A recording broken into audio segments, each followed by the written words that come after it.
Sometimes people don't see everything that's going on in the WFA season. Tunnel vision can help us miss things that aren't right on the tip of everyone's tongue. Great seasons can be missed or forgotten, and I'm not going to let that happen for these 5 guys. These were the most improved players this season, and we're going to see the seasons that they put up. This is the Award Watch. One guy that may be a surprise here is running back CJ Green. This is a player that's been around since Season 1 and has never been a star. He was a solid role player for the Falcons and the Swamp Foxes, but except for his Season 5 anomaly, he's always been around 3 yards per carry. His Season 8 season was much the same, getting 451 yards on 129 carries and averaging 3.5 yards per carry. He was only 11 yards short of beating that mark in only 7 games this season, and he was averaging 5 yards per carry, which is a career best.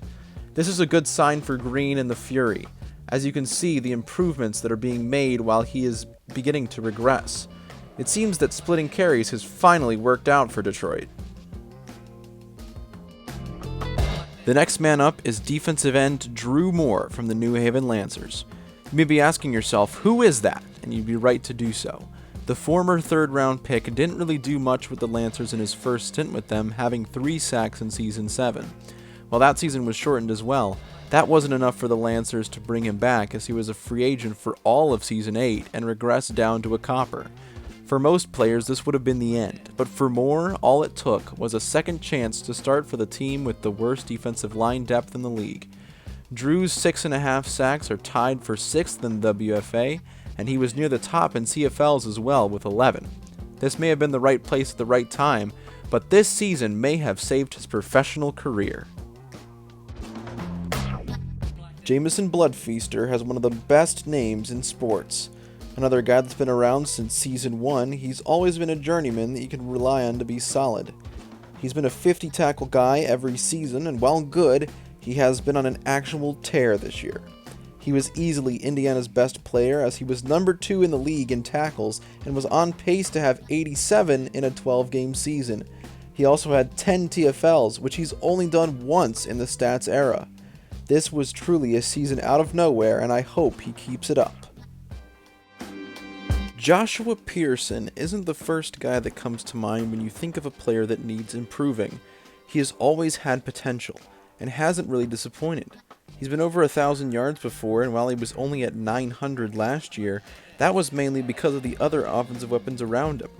But once he landed in Jackson, it has been showtime every week. In only 7 games, he's eclipsed his career high with 1,131 yards and 13 touchdowns. That's 161 yards per game. Not to mention this was on 20 yards per catch.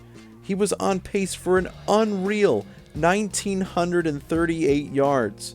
He was so good that he showed that the great Tyler Holmes was expendable. This was a career-defining season, and I can't wait to see what happens next. You miss him yet, Colin?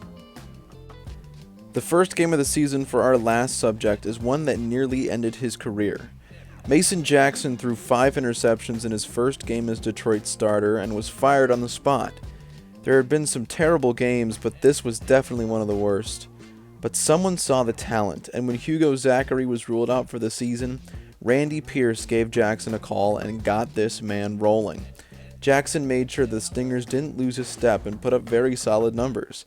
17 touchdowns, only 8 picks, over 70% completion rate, and a final QBR of 93.5. This is the same man who was coming off a 30 interception season last year. Going from that to whispers of best quarterback is an accomplishment in itself, and this man deserves the recognition that he is getting. So that is the list of the nominees for Most Improved Player. Who will you be voting for? Let us know in the comments down below. Happy playoffs, everyone!